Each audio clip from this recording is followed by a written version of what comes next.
Hello friends, నమస్తే అండి. Welcome to Sandhya's kitchen. ఈరోజు మన రెసిపీ గోంగూర పచ్చడి. ఈ పేరు వింటేనే అందరికీ నోరూరుతుంది. మరి ఇది కొద్దిగా అన్నంలో వేసుకుని తింటే దాని టేస్టే డిఫరెంట్గా ఉంటుంది. మరి ఈరోజు మనం ఆ పచ్చడి చూడబోతున్నాం. ఇక్కడ పెద్ద ప్లేట్ నిండా గోంగూర తీసుకుని నీట్గా క్లీన్ చేసుకుని రెడీగా పెట్టుకోవాలి. స్టవ్ మీద ఒక గిన్నె పెట్టుకుని మనం క్లీన్ చేసి పెట్టుకున్న గోంగూర అందులో వేసుకోవాలి. తర్వాత ఒక ఉల్లిపాయ కూడా ఇందులో వేసుకోవాలండి. చిన్న సైజు వేసుకుంటే సరిపోతుంది. మరి గోంగూర పుల్లగా ఉంటుంది కాబట్టి ఇక్కడ పచ్చిమిర్చి క్వాంటిటీ కొంచెం ఎక్కువ తీసుకోవాలి. నేనైతే 10 పచ్చిమిరపకాయల వరకు తీసుకున్నాను.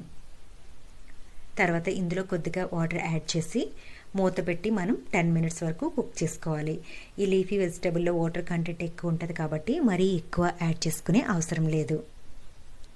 మరి మధ్యలో మనం ఒకసారి మూత ఓపెన్ చేసి వాటర్ ఉన్నాయో లేదో చెక్ చేసుకోవాలి. ఇన్ కేసు వాటర్ తక్కువ అనిపిస్తే కనుక మరి కొద్దిగా వాటర్ యాడ్ చేసుకోవాలి. మీరు ఒకేసారి ఎక్కువ వాటర్ యాడ్ చేస్తే గోంగూర ఉడకడానికి టైం ఎక్కువ పడుతుంది. మరి ఈ గోంగూర సాఫ్ట్గా అయ్యేంత వరకు మనం దీన్ని కుక్ చేసుకోవాలి. ఒకసారి మనకి సాఫ్ట్గా అయిపోయిన తర్వాత స్టవ్ బంద్ చేసి దీన్ని చల్లార్చి పెట్టుకోవాలి.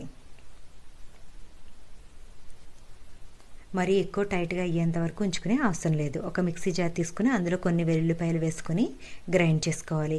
ఇవి గ్రైండ్ చేసుకున్న తర్వాత మనం చల్లార్చి పెట్టుకున్న గోంగూర ఇందులో వేసేసుకోవాలి. ఈ గోంగూర వేసుకున్న తర్వాత రుచికి తగ్గట్టు సాల్ట్ వేసుకుని మనం దీన్ని ఒకసారి గ్రైండ్ చేసుకోవాలి. ఈ విధంగా స్మూత్ పేస్ట్ లాగానే చేసుకోవచ్చు, లేకపోతే కొద్దిగా ఆకులు కనిపించే విధంగా అయినా మనం గ్రైండ్ చేసుకోవచ్చు. ఇప్పుడు దీనికి తాలింపు వేసేద్దాం. స్టవ్ ఆన్ చేసి కడాయి పెట్టుకుని అందులో కొద్దిగా ఆయిల్ వేసుకోవాలి. ఆయిల్ హీట్ అయిపోయిన తర్వాత 1 టేబుల్ స్పూన్ పచ్చిశనగపప్పు వేసుకుని 2 నిమిషాల పాటు దీన్ని మంచిగా ఫ్రై అయ్యే విధంగా చేసుకోవాలి. తర్వాత కొద్దిగా ఇందులో మినపప్పు కూడా యాడ్ చేసుకోవాలి. ఇది కూడా మనకి ఫ్రై అయిపోయిన తర్వాత కొన్ని ఎండుమిరపకాయలు యాడ్ చేసుకోవాలి.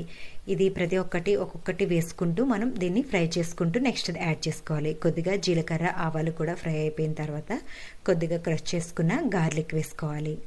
తర్వాత కొద్దిగా ఇక్కడ హింగ్ వేస్తున్నామండి. ఇది ఆప్షనల్, కావాలంటే వేసుకోవచ్చు, లేకపోతే స్కిప్ చేయొచ్చు. తర్వాత ఫైనల్గా మనం కొద్దిగా కరివేపాకు వేసుకొని మంచిగా అన్నీ కూడా రోస్ట్ అయ్యే విధంగా చేసుకోవాలి. ఇలా రోస్ట్ అయిపోయిన తర్వాత మనం గ్రైండ్ చేసి పెట్టుకున్న గోంగూరని ఇందులో యాడ్ చేసుకోవాలి. చేసుకుని 2-3 నిమిషాల పాటు దీన్ని ఫ్రై చేసుకుంటే ఎంతో టేస్టీ అయిన గోంగూర పచ్చడి రెడీ అయిపోతుంది. మరి మీకు ఈ వీడియో నచ్చితే కనుక తప్పకుండా లైక్ చేయండి, షేర్ చేయండి. కొత్తగా చూసే వాళ్ళైతే సబ్స్క్రైబ్ చేసుకోవడం మర్చిపోకండి. Thank you.